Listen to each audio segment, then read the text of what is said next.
Hello, welcome to AI in Action. My name is Mari. I'm here with my husband Jim, and welcome to the second episode in a three-part series that we are doing concerning data centers.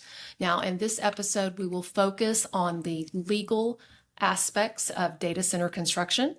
It's going to cover known applicable federal, state, and local laws for here in the state of Texas.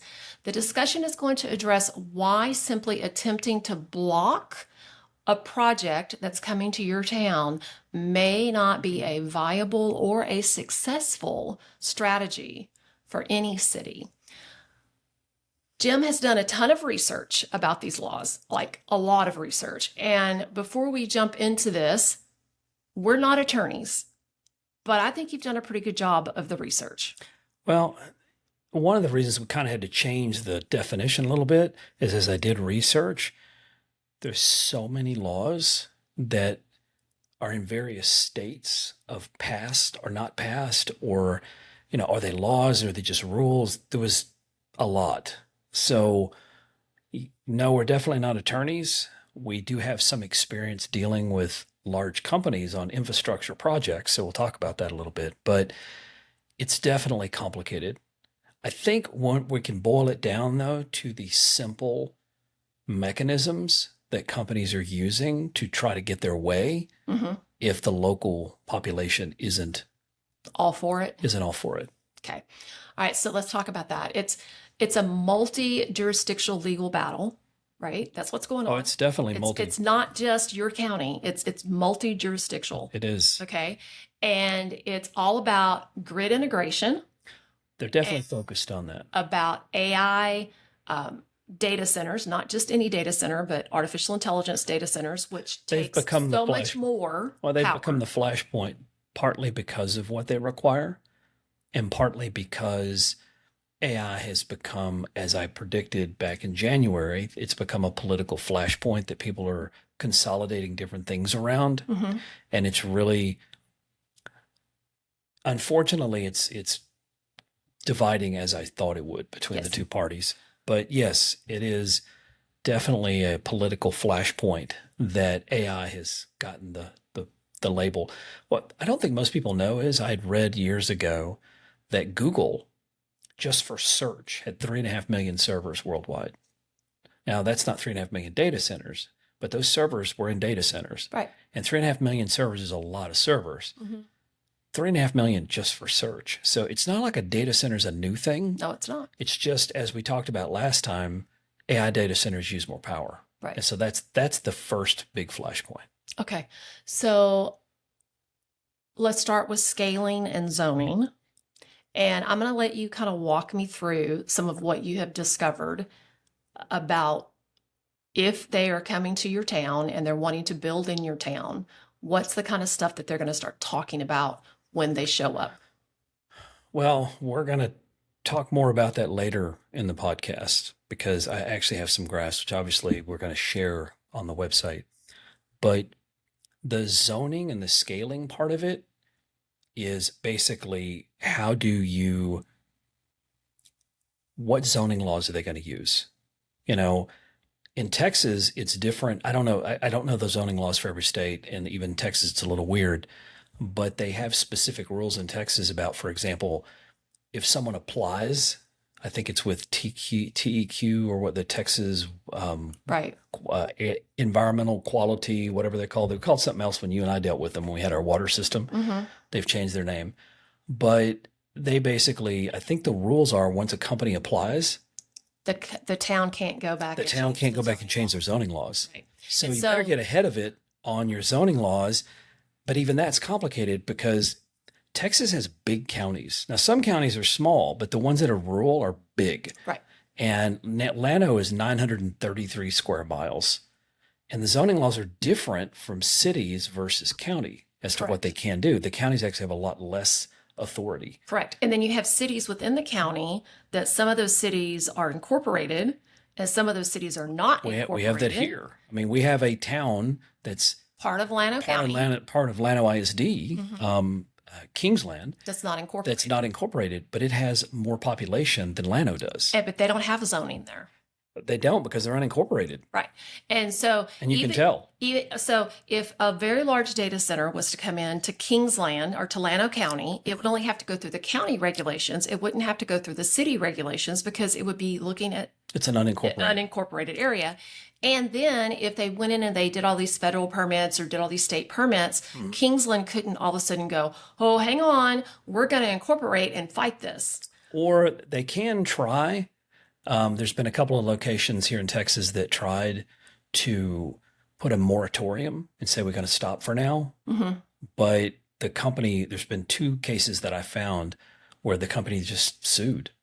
I think one of the companies that did it was Oracle, but I'm not 100% sure of that. But they sued and said, we're going to sue you for $80 million for our losses if you do what you're going to do. And the county's backed off because they tend to lose these cases anyway in unincorporated parts of rural areas. So it's bringing in and it's changing the scale and the zoning, and they're getting in like a little bit under the radar by doing it that way, by filing their stuff before so they don't. So know. you can't suddenly rezone. Right. The scale part is just that it's so large that you do have environmental laws and things that apply. And we'll talk about that. I think I've got a little more information on that in a second, that those can be a tool that you use to get some concessions out of the companies because they do have to follow federal and some of the state environmental laws. Do you remember when the very large highway, it was like a bypass around Austin, was being built and it got delayed for so long because of the golden cheek warbler,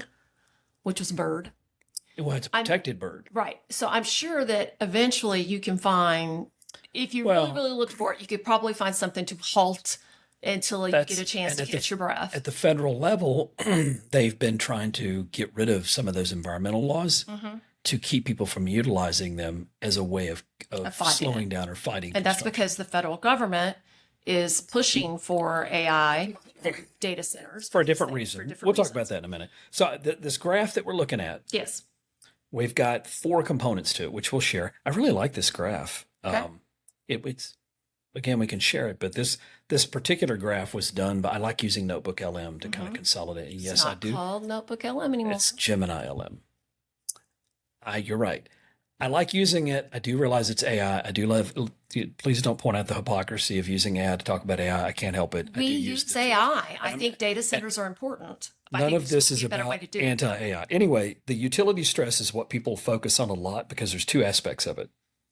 There is the water and there's the electricity.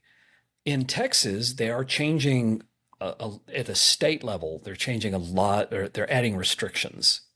Governor Abbott had a bill that he was pushing that said they had to pay to build up the infrastructure into areas they were trying to come into because it was about connections to the grid kind of thing, which, considering how bad our grid responded in the Great Freeze of 2021, which we did have a comment about. Somebody commented on one of our previous episodes about me not knowing what I'm talking about when I talk about because Texas isn't connected to the federal power grid, and therefore we don't have to follow all the federal power grid. But the person that commented, which it was probably just somebody trying to bait you into arguing with them, but the person that commented specifically talked about that like that was a good thing. Well, if you read what happened in 2021 and all this stuff, which I have some research I did on that as well, the problem Texas had back then was there was a multifaceted failure because the weather was 8 degrees for a week, and they have been told by the from the federal level multiple times that they needed to better winterize, and they hadn't done it. Point is, the grid was literally minutes from the entire Texas grid collapsing and having to be restarted manually, which could have taken a month.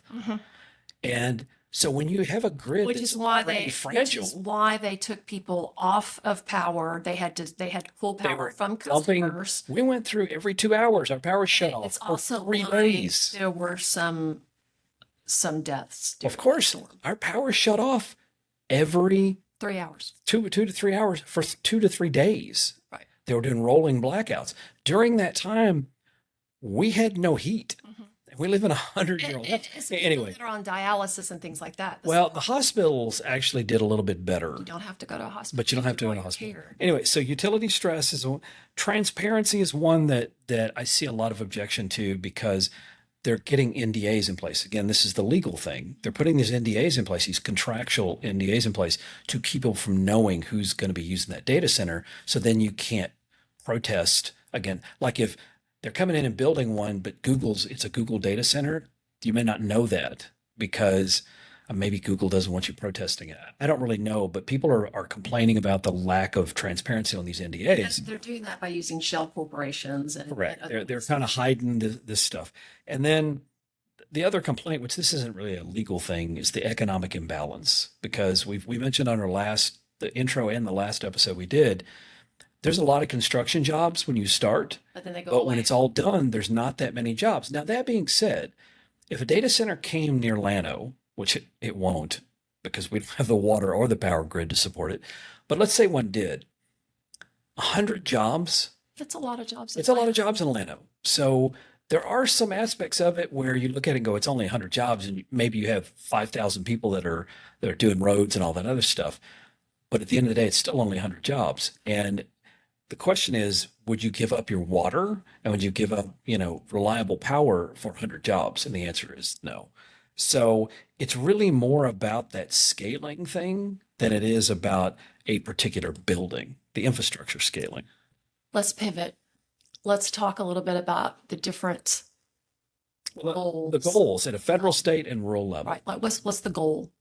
Well, at the federal level, it's what the researchers, they call it AI primacy or national security. At the federal level, they're talking about it all the time. We want to be We want to be the best. There is a group of people who think that this whole system was invented here in the United States.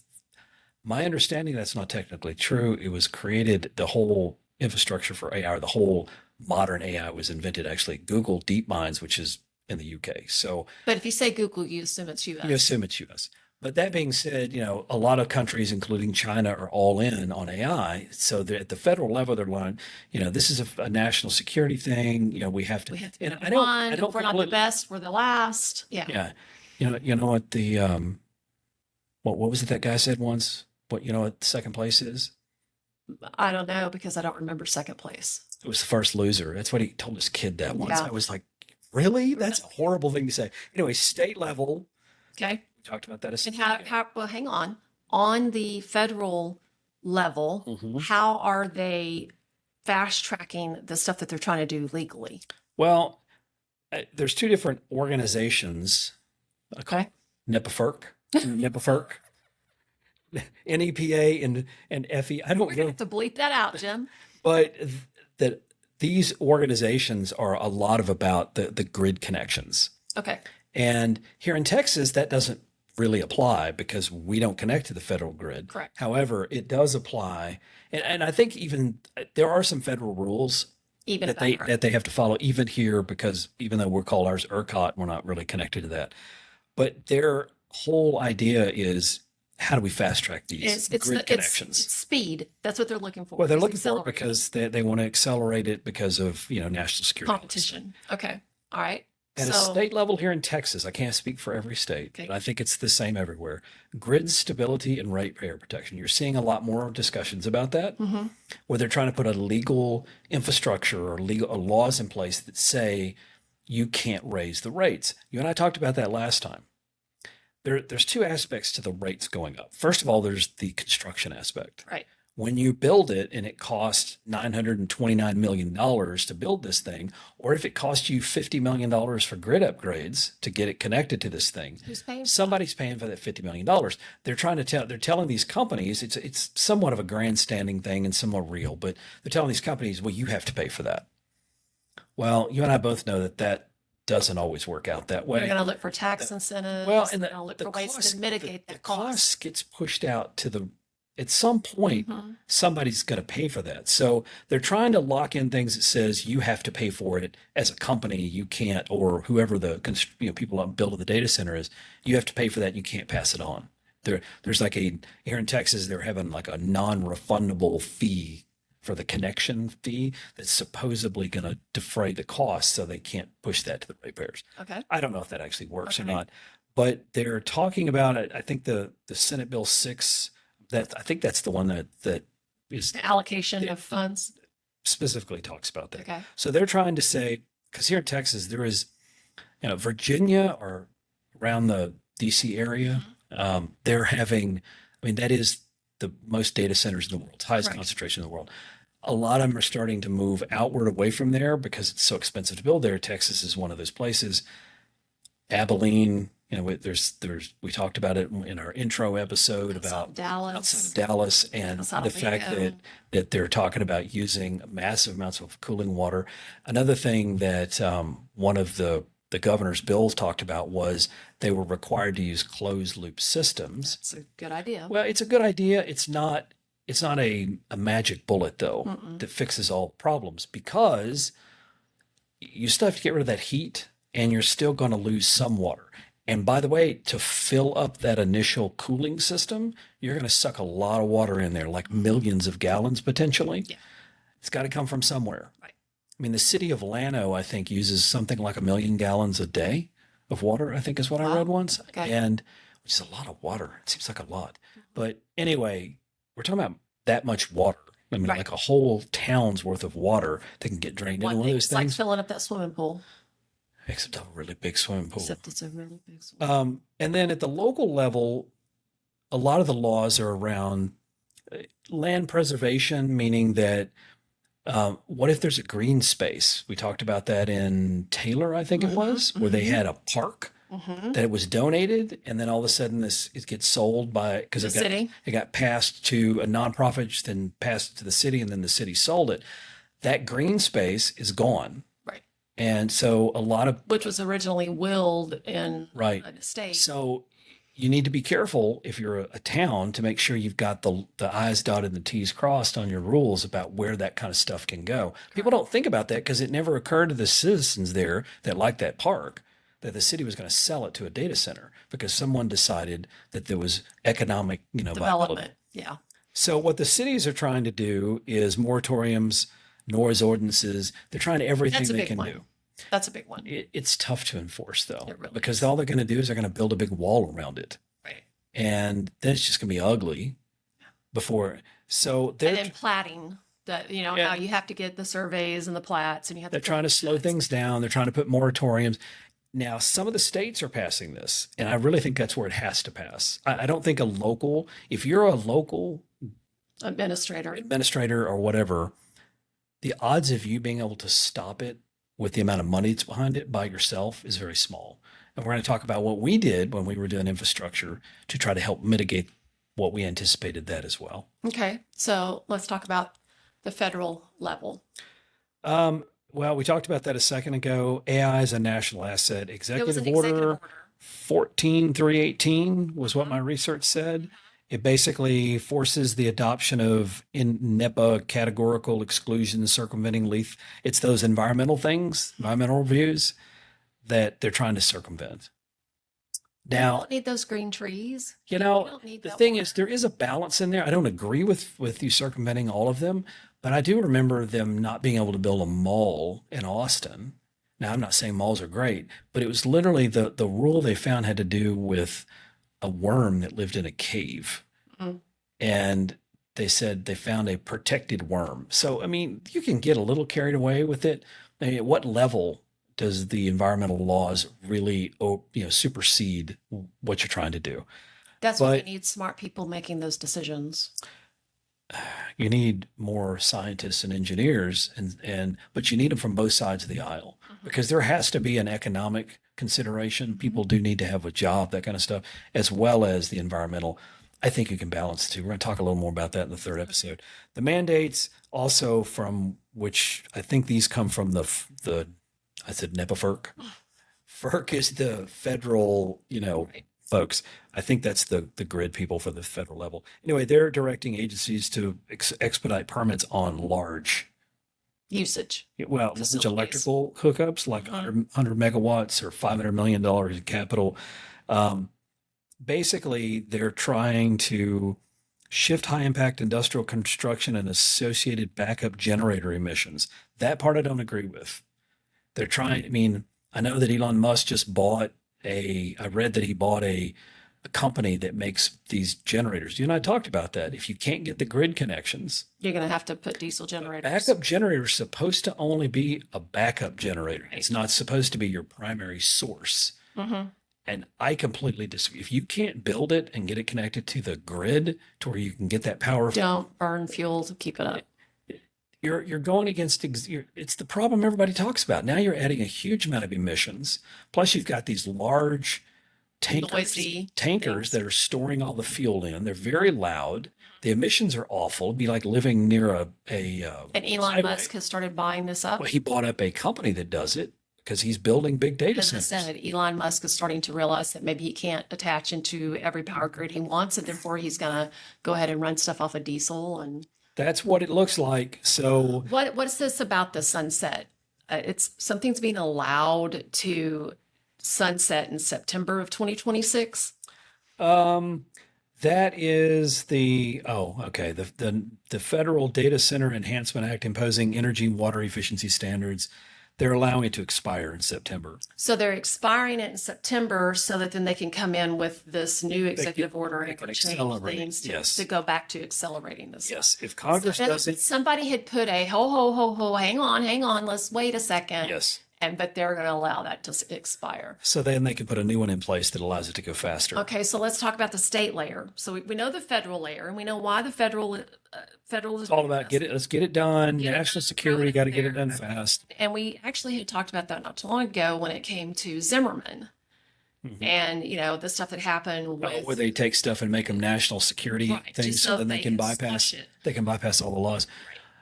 The reason this is important if you're a small rural, because these laws can supersede state and local laws, yes. which means if you're a small town, you do not have the resources to fight that kind of thing. So if you're going to try to use environmental stuff as your primary defense, you might want to get more than just that. I agree. So now we're talking about a state level here in Texas, defending the grid. Well, we talked about that a minute ago. We don't want to lose our independence when it comes to our power. Well- but that really did bite us in the butt. if they do the upgrades they're supposed to do, That's the problem. and I mean, they're making those upgrades voluntary, so you don't have Like, to do it. that's the problem. What Like, did Dennis Hill used to say? if it's not mandatory, it's optional. That's correct. And if it's not monitored, it's It's optional. optional. And they weren't monitoring it, and they were making it, Yeah, we highly recommend that you do voluntarily. And we had two different cold snaps that this before the 2021. we had one in I think 89 and one in 2011 or 2011 that demonstrated this flaw. And Texas has the ERCOT is currently reviewing 438,000 megawatts. That's an 89% of them are data centers that want to attach to the grid. That's more than we currently have. We were 5 minutes from the entire state blacking out. Can you imagine an entire state blacking out? Especially because these data centers are wanting 24/7 access.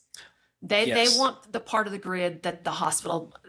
Listen to a previous podcast that Yes. we did. Basically, the They want data the same centers, protection. they want the same protection as the surgical centers and the intensive care units. Yes.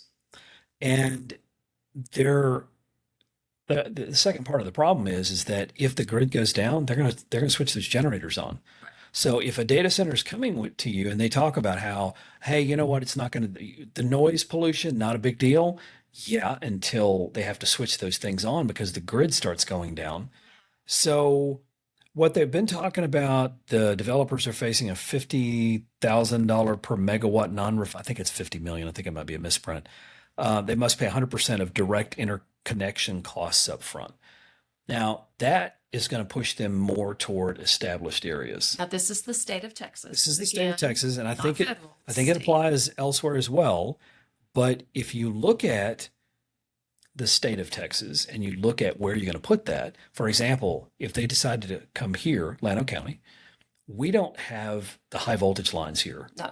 As a matter of fact, we have people protesting because they're trying to use eminent domain to force those high voltage lines To go from across West Texas. to go from West Texas or to West Texas or from West Texas. There's a lot of power generation in West Texas with wind and solar.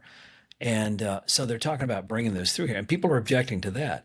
When you start talking about data centers, if they're required to pay up front to get that connection set up, they may be building power lines for 150, for 50 miles. Right, so They're not going to want to do I that. have a funny story to say. Okay.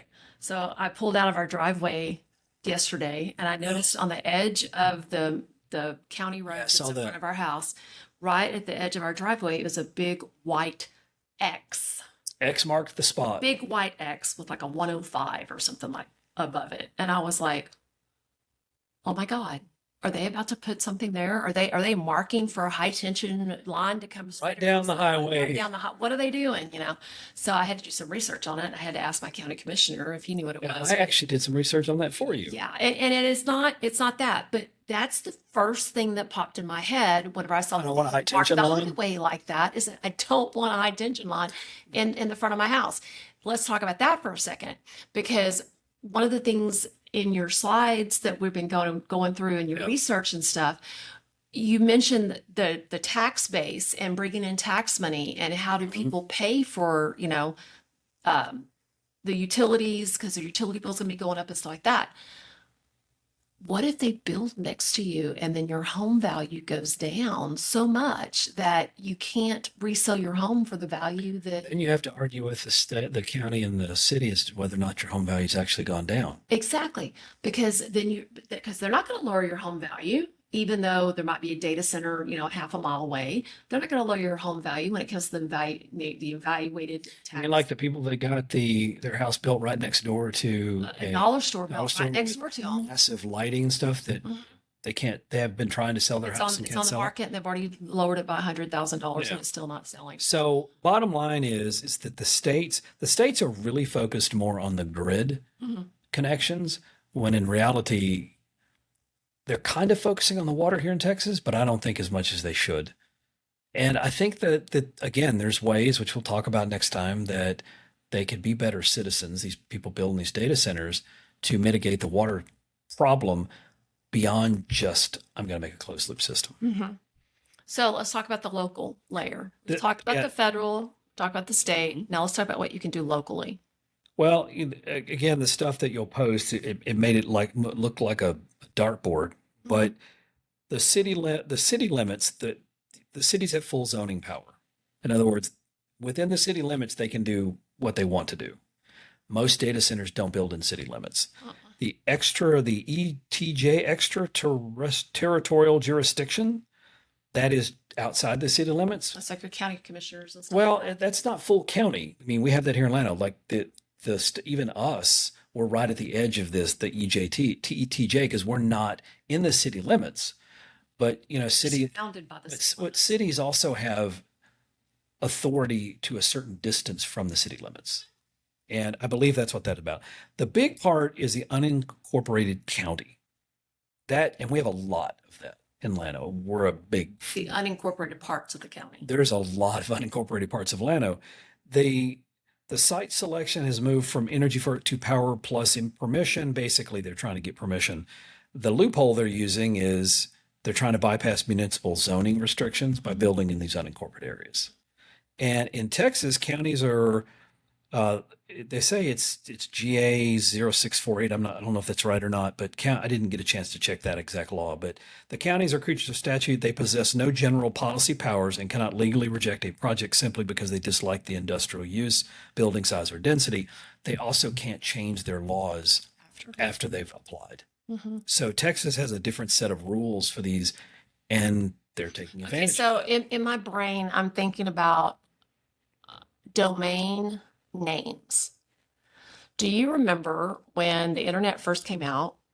I know we're really old. The World Wide Web first came out. 'Cause I don't remember. Search engines first hit the scene. Yes. And we knew someone who decided it would be really cool to buy all of these domain names. Yes. And then when somebody was searching for a domain name, he would know it and he would try to sell them the Yes. domain name. People have made a ton of money. And I have no idea how this is connected to this. I wonder if these big data center construction companies have already gone into some of these unincorporated areas, even if they have no intention of building there, Bought up land. and filed permits. Oh, so you can't change. So if they did decide to build there, You couldn't change the zoning. they already had something on file, so the town couldn't go back and change the zoning laws. And I hope I'm not giving anybody any ideas that is listening to this podcast. But to me, if I was somebody who wanted to make sure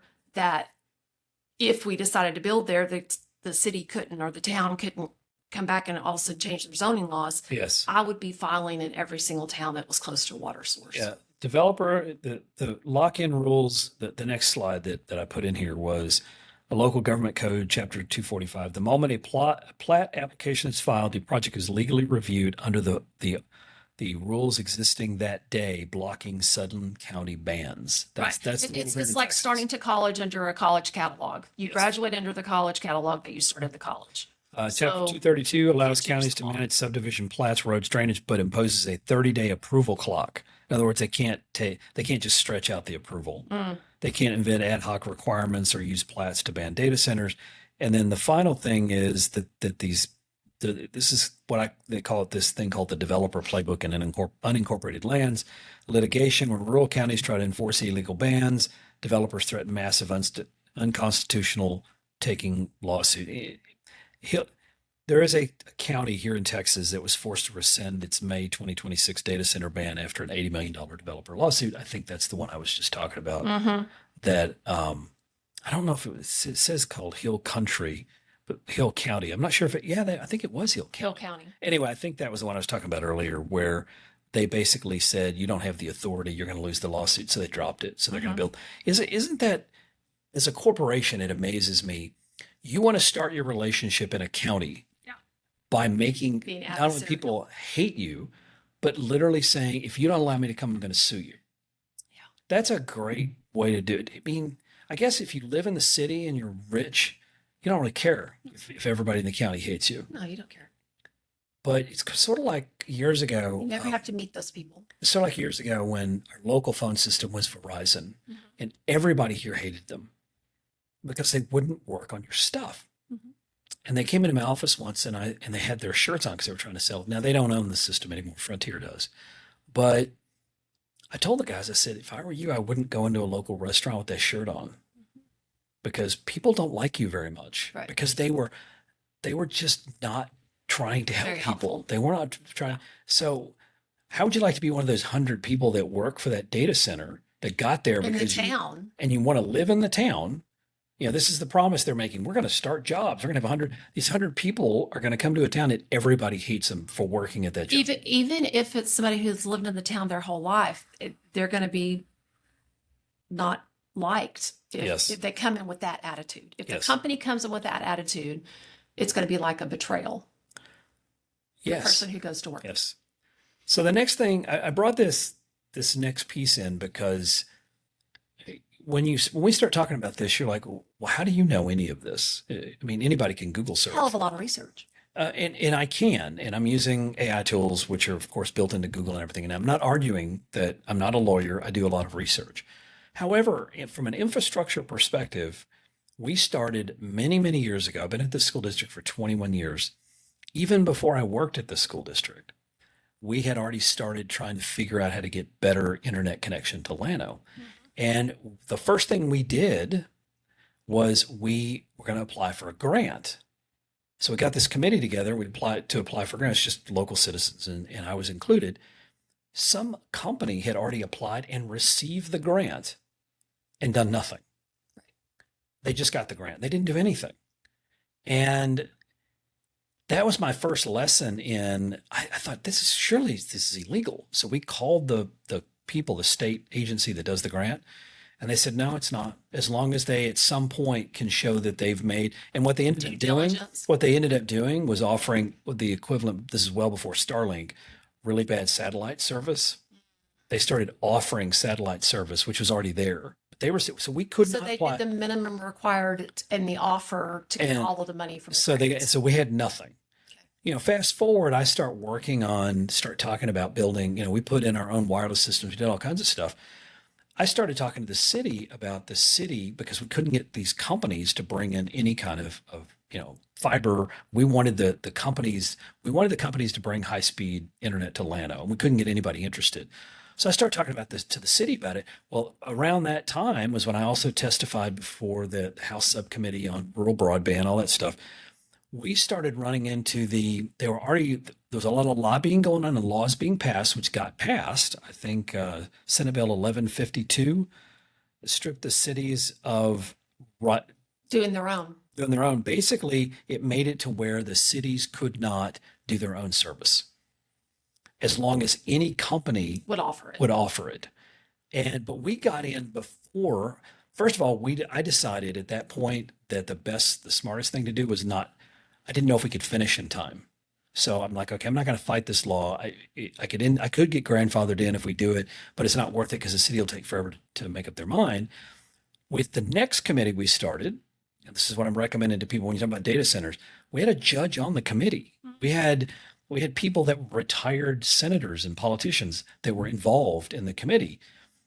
We got political involvement from day one. We got legal involvement from day one. Right. And then we partnered with a government entity. We tried partnering with, private companies, but there was none interested. But we did a lot of effort up front to build the right group of people to make it work. So we ended up getting fiber built to Llano. We ended up getting it built in a way that it's actually part of the whole emergency grid notification stuff. So we actually have some protections on it going down. So there's a lot of things we did because we put the thought into it up front. And you had the ability to put the thought into it because you got the correct people involved from the get-go. That is correct. I got a lot. We got a lot of advice from people that were politically connected. And I'm not talking about the local town mayor. No. I'm talking about retired senators, things like that. Now, not everybody has access to that. I'm just saying, if those committees that you put together don't have the right people on them, even if it's not because there's a lot of gray where the laws are kind of not maybe well written, in those gray areas is when you really need the politician help, Okay.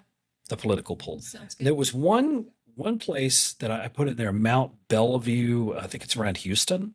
They actually ended up getting around the laws after they were passed. They sued because they said it was an essential public utility. The companies weren't providing it.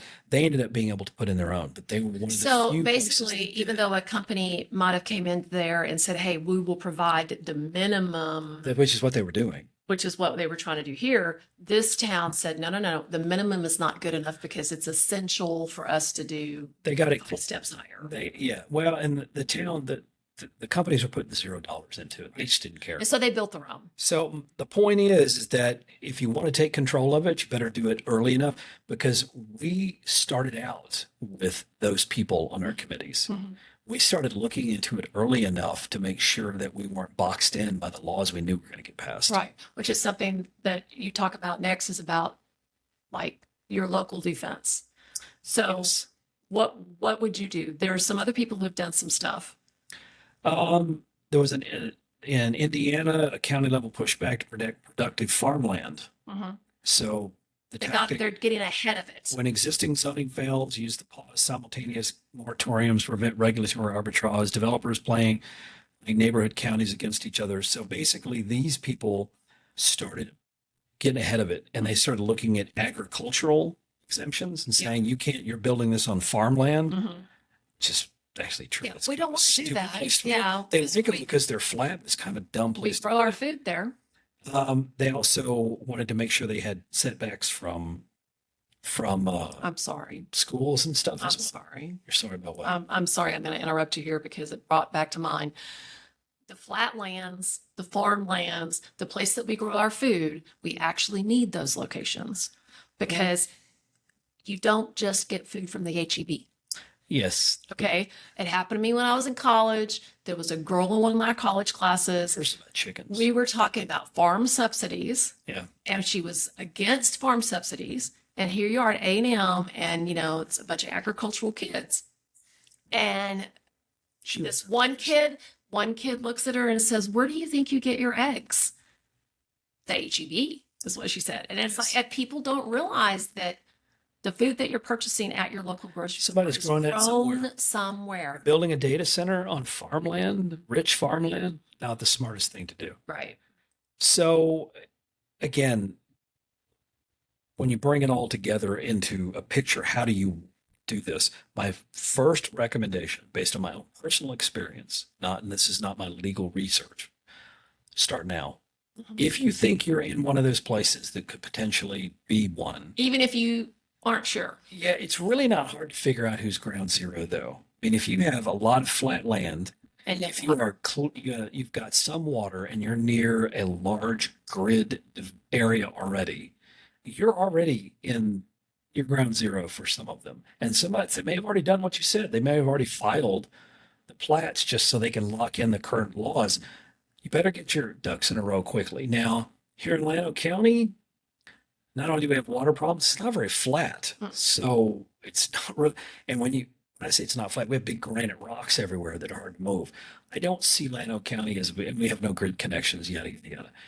Most of it that I'm seeing is going to happen in North Texas. That's where a lot of stuff. So if you're a small town and you're not far from some of the areas, these larger towns, the grids, if this is important to you, now I'm not saying your goal should be to try to keep them out. I'm saying your goal should be. And we're going to talk about that We'll next talk about episode. that next time. So Because we are almost out of time. yeah, I want to skip ahead a little bit because I got a whole bunch of stuff in here. We can skip ahead some of the state regulatory map thing, like Texas, pro-growth, but strictly regulating grid costs. Pennsylvania, they're putting state moratorium bills, but it's stalled.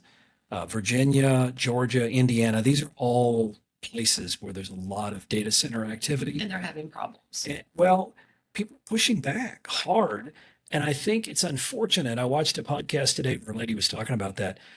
The same people that say they hate data centers are using AI. Mm-hmm. If you want AI to continue, it's going to be somewhere. It is an incredible tool. I'm just saying if these companies would try to be better citizens, which is what we're going to talk about next time, they try to be better citizens, maybe the hostility wouldn't be so bad. Right. But you've got a group of people who hate it no matter what. And so they're all about stopping it. You've got a group of people that's saying China's going to take it away from us if we don't do something. Well, those are the two extremes. Yeah. For us in the middle that do find the tool useful, who do want to see something come out of it. I find the tool useful, but I also still want to be able to go sit on my back porch and listen to the birds sing. Without a diesel Without a generator. diesel generator in my backyard, and so Massive wall, or getting Yeah. your water polluted like the people live in small towns for a reason. They do. The quality of life, the air quality, it's getting harder and harder to find the quality of life in some of these small areas if you keep doing this stuff. Right. Be a better citizen if you're a corporation or one of these people building it. Unfortunately, I don't think that Microsoft or Meta or these big companies are deliberately trying to go and make themselves look bad. But they're not the ones that are building all of these things. The ones that are building them, they have a lot of investors. They have a lot of investors coming in. These investors may not even be U.S. citizens. Possibly not. They're companies from all over the world, and they don't care. So anyway, What are your final takeaways? And then we have to wrap up.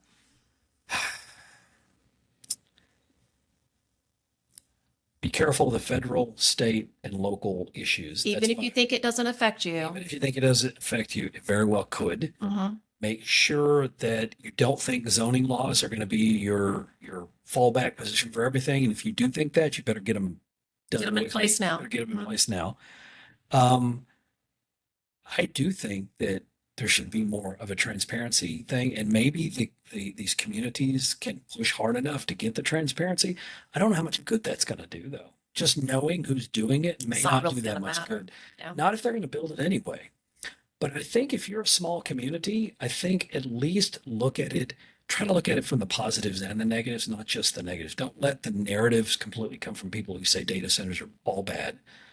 But don't let the narrative come from the people who say we're going to have thousands of jobs either. Right. Which is why you need to join us next time, because the next final third episode about data centers is going to be what you should be talking to them about, what you should be requesting from them.